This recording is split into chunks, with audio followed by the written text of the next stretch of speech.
harus yang pas ya, timingnya juga yang pas.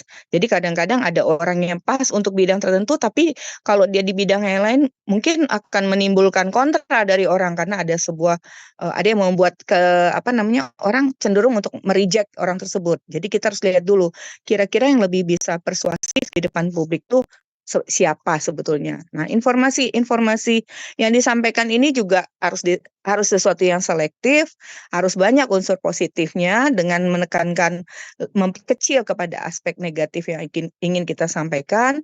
Positif newsnya harus lebih diekspos, harus lebih banyak ketimbang negatif newsnya. Kemudian tadi saya sebutkan spokesperson ini adalah orang yang bisa menyampaikan dengan clear, dengan jelas, dengan apa namanya, jernih suatu permasalahan dengan tepat dan dia terpercaya dari apa namanya, dia mendapat kepercayaan publik kalau dia ngomong tuh orang mau mendengarkan misalnya seperti itu, atau orang tuh lebih yakin kalau dia yang berbicara.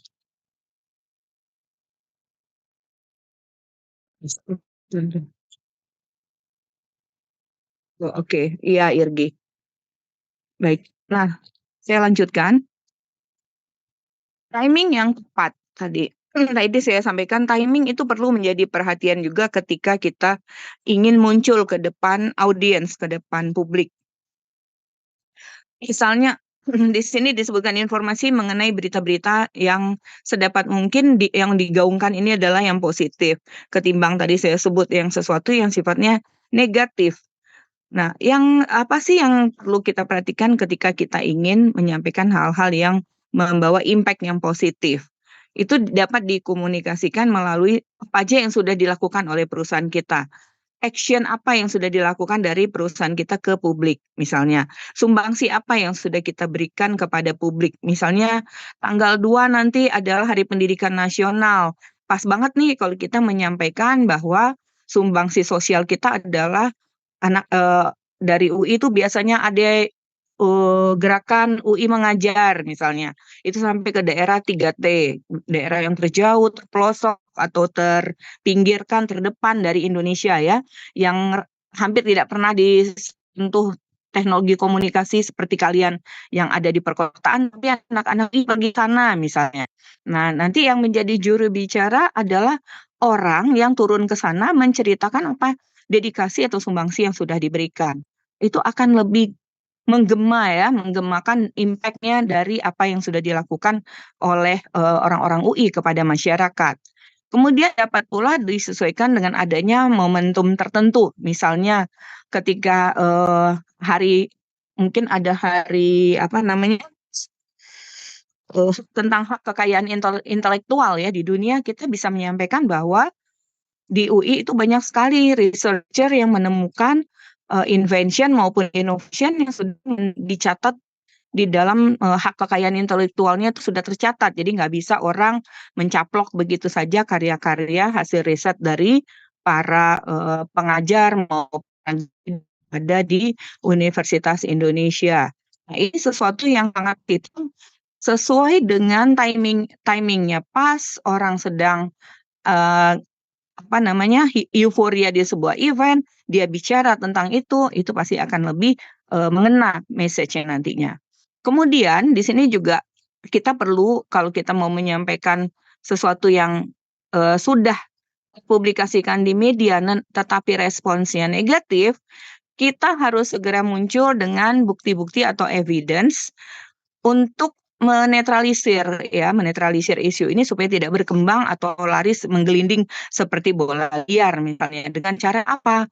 Kita keluar dengan memberikan isi pesannya, misalnya mengklarifikasi dengan memberikan backgrounders dari kasus yang sedang ramai diberitakan ini. Kemudian kita menjelaskan dengan transparan, tetapi untuk di era kalian saat ini, di mana media sosial itu begitu apa namanya platform sosial media ini sangat kuat impact-nya di kalangan anak-anak usia seperti kalian ya, ini memang beberapa hal harus perlu dicermati. Jadi tidak asal si orang humas tidak asal keluar ke publik gitu ya, tidak asal mengundang media yang tidak dia pahami dengan jelas target marketnya kemana, kemudian tidak dia ketahui siapa di belakang dari media ini, karena perlu dicermati juga media-media ini kan seperti kalian ketahui, di belakangnya adalah ada giant business ya.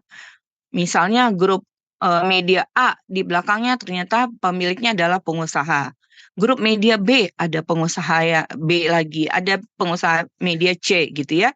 Sehingga berbeda situasi dengan ketika kita bicara media massa di Indonesia di era tahun 70, 80, 90-an mungkin, di mana tidak sosial media tidak menggema seperti sekarang, segala sesuatunya terkontrol, ada bidang di pemerintahan atau di kementerian yang menaungi informasi-informasi yang keluar ke publik, tetapi sekarang sudah tidak begitu ya. Semua orang bisa mengeluarkan pendapat, segala pendapat bisa bertebaran di sosial media, sehingga lebih menyulitkan tugas dari kalau kita seorang humas, karena kita tidak mungkin tugas-tugas humas seperti kalian ketahui, kita di bidang media relations menjalin komunikasi dengan media. Tetapi berita-berita yang menggelinding di hadapan kalian saat ini belum tentu yang keluar dari media. Bisa saja keluar dari media, dari platform sosial media, di mana yang menuliskan berita itu bukanlah seorang jurnalis. Di mana kalau kita bicara seorang jurnalis, dia pasti paham misalnya undang-undang pokok pers, UU ITE, dan hal-hal yang berkaitan dengan aspek legal standing. Tetapi sekarang kalau kalian amati ya, anak kecil juga bisa berkomentar sembarangan. Kemudian ketika nanti dipanggil ke kantor polisi, cukup menandatangani apa namanya tuh, menandatangani metra ya, tidak akan melakukan seperti ini lagi, nangis-nangis dan sebagainya, case close. Jadi sementara itu jejak digital bertebaran, ya kan, bertebaran di mana-mana. Nah, jadi tugas kalian sebagai humas di masa depan jauh lebih berat daripada tugas dari humas-humas di generasi saya tahun 80, 90 atau 2000. Kalian akan menghadapi lebih banyak mungkin problematik di bidang kehumasan yang dulu mungkin tidak ada di textbook ketika pakar komunikasi membuat textbook di tahun 70, 60-an mungkin belum ada hal-hal yang seperti itu terungkap. Tetapi dengan kemajuan teknologi informasi komunikasi, tantangan yang kalian hadapi lebih berat lagi. Ya, jadi kalian harus bisa menyampaikan bagaimana sih yang disebut dengan menyampaikan dengan transparan itu. Apakah sama dengan di era Mbak Amel ketika menyampaikan sesuatu yang transparan ketika tahun 2005 gitu mungkin. Apakah sama ketika Mbak Amel menjadi ketua kepala di media relations ketika ada tsunami di Aceh gitu ya. Waktu Mbak Amel menghadapi media-media dari luar negeri gitu. Tantangannya mungkin tidak sebesar tantangan lokal saat ini. Karena seperti saya bilang, 2005 situasinya dengan 2024 sangat berbeda jauh. Jadi ini PR yang harus kalian cermati dan kalian harus sensitivitas kalian terhadap permasalahan, pengetahuan kalian secara holistik terhadap suatu isu atau kasus itu harus lebih tajam lagi. Karena tadi seperti saya sebutkan tantangan kalian jauh lebih berat lagi karena bukan hanya bicara tentang kanal komunikasi atau saluran-saluran komunikasi teknologi modern yang kalian hadapi, tetapi karakteristik dari audiens yang kalian hadapi tidak sesimpel seperti orang-orang di era yang masih mengonsumsi koran, majalah, surat kabar, radio, televisi. Sekarang hampir tidak ada orang yang menonton TV, hampir tidak ada orang yang membaca koran, hampir tidak ada orang yang berlangganan majalah lagi. Nah, kalian harus bisa melihat nih, audiens seperti apa sih yang sedang kalian hadapi saat ini. Itu merupakan sebuah PR yang sangat berat kalau saya bilang, karena karakteristik halayak ini harus benar-benar kalian cermati. Bukan begitu ya, Haroldi? Ada Haroldi di sini saya lihat, mudah-mudahan dia mendengar apa yang saya sampaikan. Bagaimana Haroldi? Halo? Atau Delisa? Sekalian saya absen ya. Delisa? Iya, Mbak. Bagaimana pendapat kamu tadi seperti yang saya sampaikan tentang peran humas yang semakin complicated di era saat ini dengan tools komunikasi, alat atau saluran komunikasinya yang semakin variatif dan semakin eh, akan semakin sulit atau mungkin bagi kalian semakin mudah malah untuk bisa melihat karakteristik dari audiens media tersebut.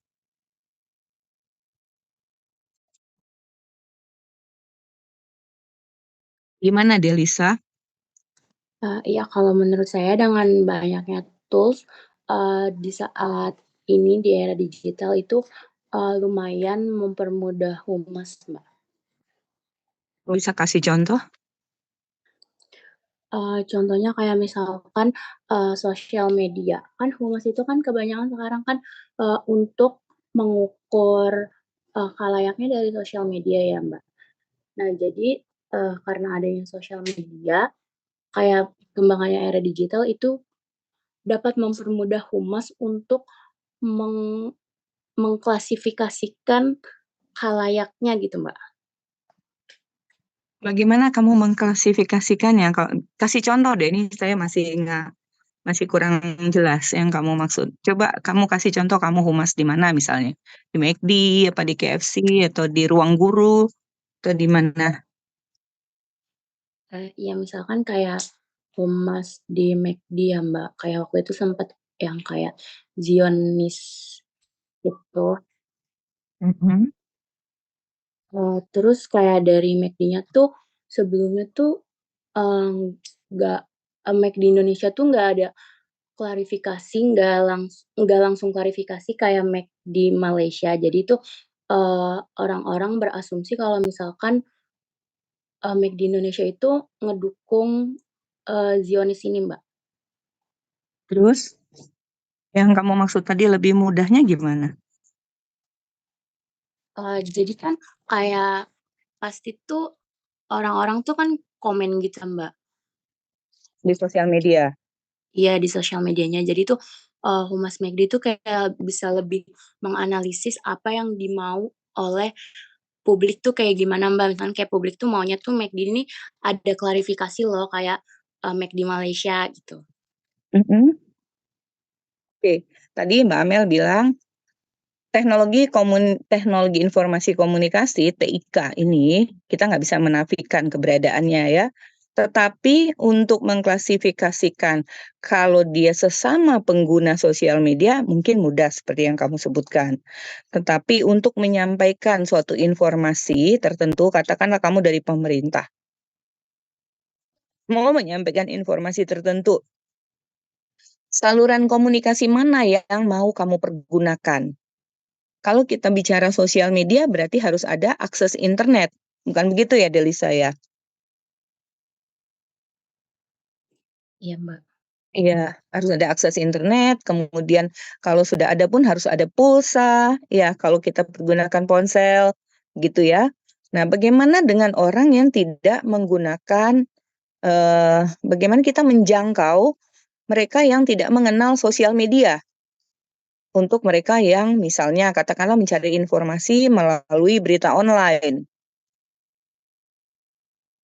Karakteristik antara pembaca, yang membaca atau mencari informasi melalui IDN Times dengan Kumparan atau dengan Tirto, lalu Kompas, kemudian CNN Indonesia, lalu Pikiran Rakyat, kemudian Tribun, kemudian Jawa Pos, lalu ada lagi Waspada dan sebagainya. Itu kan berbeda-beda ya,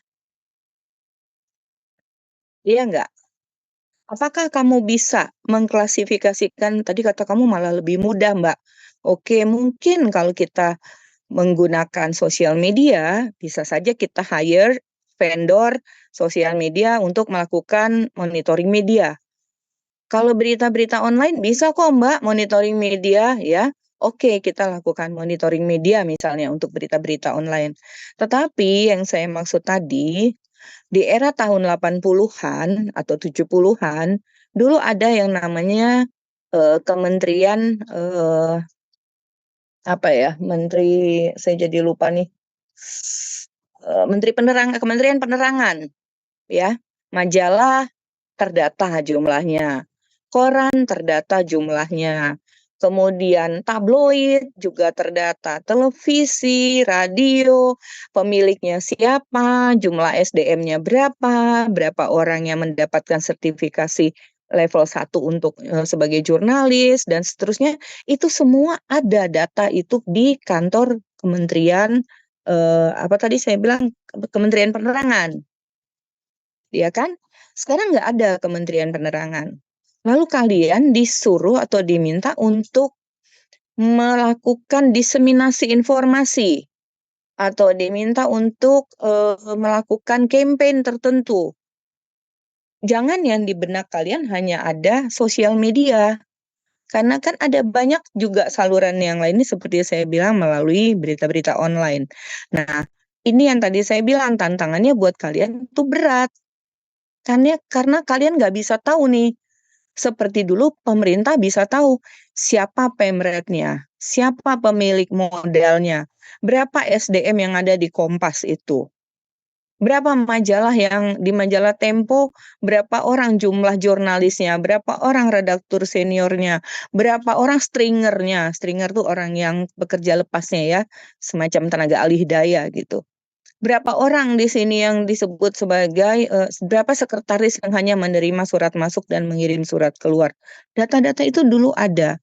Sehingga memang terkesan bisa dipolakan jenis berita yang dikirimkan oleh dari kantor kementerian. Kalau di sana disebutkan sembako akan naik gitu ya, kita bisa nebak besok yang akan memberitakan tentang sembako naik jelang Idul Fitri itu kira-kira arah beritanya seperti apa.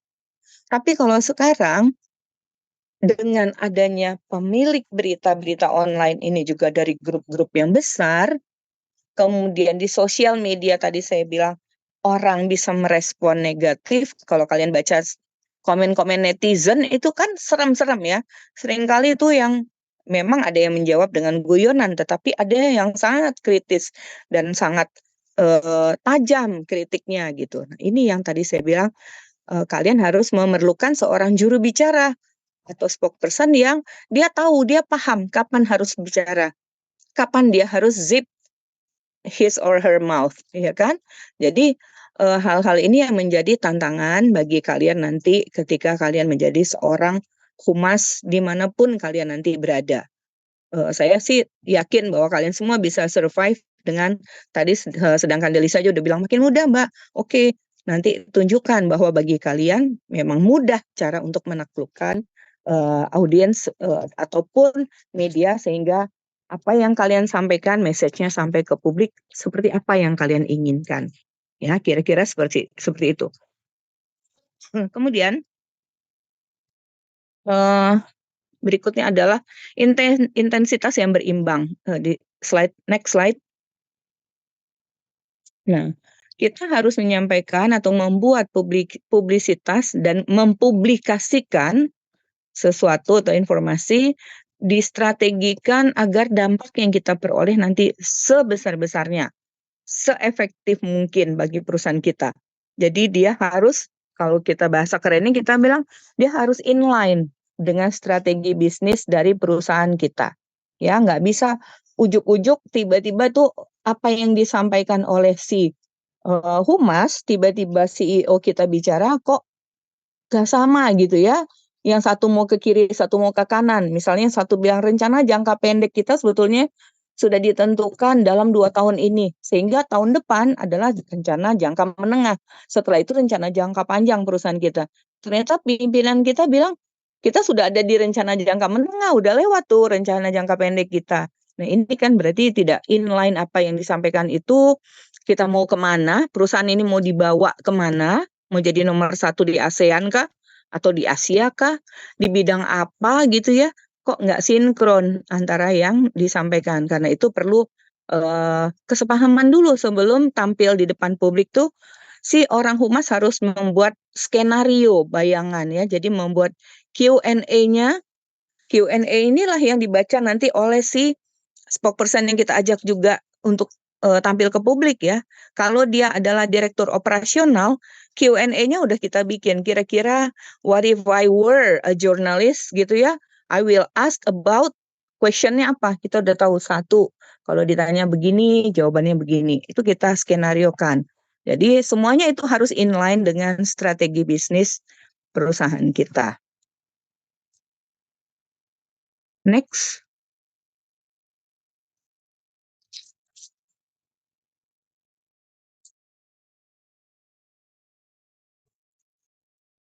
Gimana sih cara memilih si spokesperson ini? Dia pasti tadi udah saya sampaikan, tapi secara singkatnya adalah dia itu memiliki pengetahuan yang baik tentang apa topik yang akan dibahas ketika bertemu dengan si jurnalis, baik itu reporter maupun dia adalah seorang redaktur senior. Jadi kalau dia tidak cukup pengetahuan, jangan diajak bertemu dengan jurnalis karena bisa-bisa kesleo lidah ya. Kadang kita udah bilang, Pak, ini pertanyaan kita udah bikin Q&A-nya. Pertanyaannya kalau seperti ini, Bapak cukup menjawab seperti ini, Pak. Jangan Bapak terpancing oleh pertanyaan wartawan, misalnya dia akan bertanya seperti ini, Pak, gitu. Kita udah kasih tahu. Kalau kita lihat orangnya tidak firm, lebih baik tidak usah ditampilkan daripada statement-nya berbahaya. Statement-nya akan menjadi berbalik menyerang ke kita. Kita harus hati-hati. Sedangkan statement yang kita keluarkan saja udah benar, sama media seringkali dipelintir. Apalagi kalau kita udah salah ucap di depan si media. Karena kita kurang memahami topik yang akan ditanyakan. Jadi kalau misalnya direktur marketing, oke, direktur marketing ini dia bisa ngomong segala hal tentang pemasaran produk dari perusahaan kita. Tetapi ketika sudah menyangkut bahan bakunya seperti apa, apakah bahan bakunya ini ada dari segi apa namanya berapa berapa bahan baku lokal yang berapa persen bahan baku lokal yang dipergunakan, kemudian bentuknya seperti apa, ada bahasa-bahasa yang hanya diketahui oleh orang di bidangnya, kita kasih ke si direktur marketing, bisa runyam. Karena itu dia cukup menjawab tentang yang berkaitan dengan bagaimana pemasarannya, lalu bilang, untuk detailnya, kait bahan baku di sebelah saya sudah ada dari direktur riset kami. Kasih kesempatan pada direktur risetnya, karena dia memiliki pengetahuan tentang hal yang mau disampaikan itu lebih detail. Nah, kalau hal yang ingin disampaikan itu tentang perusahaan dan strategi perusahaan secara keseluruhan, itu lain lagi. Jadi kita harus cari orang yang lebih pas. Kalau udah masuk ke dalam hal strategi, apalagi strategi perusahaan secara keseluruhan, ini harus salah seorang pimpinan tinggi dari perusahaan kita. Kemampuan dia juga harus, si spokesperson ini harus memiliki kemampuan untuk berbicara dan menjual yang diketahuinya.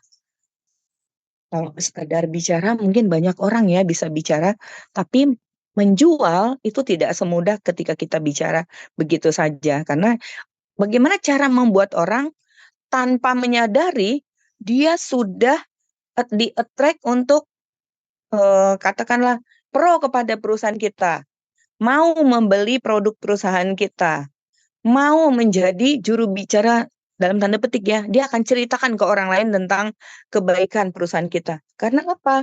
Karena si spokesperson yang kita tampilkan ke hadapan si jurnalis itu adalah seseorang yang bisa menjual dalam tanda petik sedemikian smoothnya tentang perusahaan kita atau tentang institusi kita. Ya, saya kasih contoh misalnya ya, di antara kalian ini ada yang tertarik sekali, mungkin Bambi Souza ya. Dia tertarik sekali tentang masalah-masalah sustainable development, keberlanjutan di lingkungan hidup misalnya, karena ayahnya mungkin kerja di Walhi, seperti itu ya, ibunya aktivis lingkungan. Nah, dia bisa bercerita tentang UI, menjadi spokesperson di UI ketika bercerita tentang bagaimana UI menerapkan tentang kampus hijau atau kampus lestari untuk menjaga kesinambungan atau keberlanjutan lingkungan di Indonesia. Di Indonesia terutama di Depok dulu ya. Dia bisa cerita 70-80% kampus kami ini hutan. Bapak bisa lihat, tapi dengan cara yang ya cara yang lebih persuasif ya. Jadi orang tidak merasa sedang mendengarkan ceramah apa ya, menggurui gitu ya, tidak merasa menggurui, tapi dia bicara, "Kampus kami mungkin kalau di luar negeri mirip dengan kampus yang ada di Arizona." Mungkin orang lawan bicara kamu dari Arizona gitu, atau dari negara bagian yang berdekatan, "Oh, Arizona kan banyak hutan ya." Lalu dia akan mikir, "Tadi gue datang masuk ke daerah Jalan Raya Margonda Depok, itu semuanya bangunan-bangunan, rumah, bangunan, nggak ada pohon di Depok. Kok bisa-bisanya nih si Bambi bilang 80%, 70, 80% itu daerah hijau.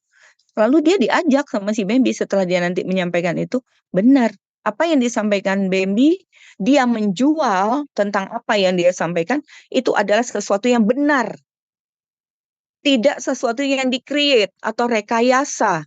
Jadi dia sudah membuat dirinya menjadi orang yang dipercaya. Apa yang dia sampaikan itu jujur. Ya, selain itu dia bisa bilang ini adalah penghargaan-penghargaan yang diterima oleh UI dari dunia dalam hal keberlanjutan lingkungan. Di Indonesia nggak banyak yang mendapatkan award seperti ini. Kami di UI sudah beberapa langkah ke depan, dari mulai UI pindah ke Depok, kami sudah mempertahankan hijau di area ini karena peduli pada keberlanjutan lingkungan. Nah, itu cara untuk menyampaikan ke orang apa namanya, diajak untuk dari mulai kami datang ke Depok, kami udah mikirin ini loh. Walaupun mungkin terminologinya nggak seperti sekarang. Mungkin dulu orang bilang menjaga lingkungan hidup seperti itu. Kalau sekarang orang bicara SDGs, sekarang orang bicara keberlanjutan ya. Walaupun sebenarnya sama aja. Bagaimana melanjutkan apa yang ada saat ini untuk diberikan kepada anak cucu kalian di masa depan. Kira-kira seperti itu. Jadi kemampuan untuk berbicara itu sangat penting. Karena itu saya kan selalu nanya kalian nggak dapet ya mata kuliah apa namanya public speaking gitu ya. Karena dalam hal public speaking, berdiri, cara kalian berdiri, cara kalian memilih, bahkan di public speaking itu bahkan sampai kalian menggunakan apa itu, aksesoris seperti apapun, itu berpengaruh ketika kalian berbicara di depan publik. Selain bagaimana well groom di depan orang banyak seperti itu ya. Nah, kemudian kalian seorang spokesperson itu harus memiliki rasa percaya diri yang tinggi. Rasa percaya diri yang tinggi sebagai bagian dari top management. Nah, namanya udah orang humas kalau udah jadi spokesperson, mewakili atau merepresentasikan perusahaannya ke depan orang banyak, dia tuh sebetulnya sudah ada di jajaran, kalau kita bicara teori-teori humas ya, sudah berada di leher perusahaan, udah di leher, udah hampir ke kepala. Dia udah menduduki jabatan yang apa namanya, strategik, udah ada di level top management. Pendapatnya sudah didengarkan, apa yang dia sampaikan atau analisisnya sudah dianggap, bukan sekedar bagaimana menurut kamu, basa-basi ya, Gabriel Tarigan, bagaimana pendapat kamu tentang ini? Bukan. Tapi ketika Gabriel dimintai pendapat, itu sudah dianggap sebagai suatu pendapat yang sudah dipikirkan dengan hitungan-hitungan yang cermat ya untuk perusahaan kita, sebuah institusi. Kemudian seseorang itu juga harus punya keinginan ya untuk melakukan wawancara atau diinterview oleh jurnalis. Jadi kalau orang yang pemalu gitu ya, aduh nggak usah deh, saya di belakang layar aja. Ya udah,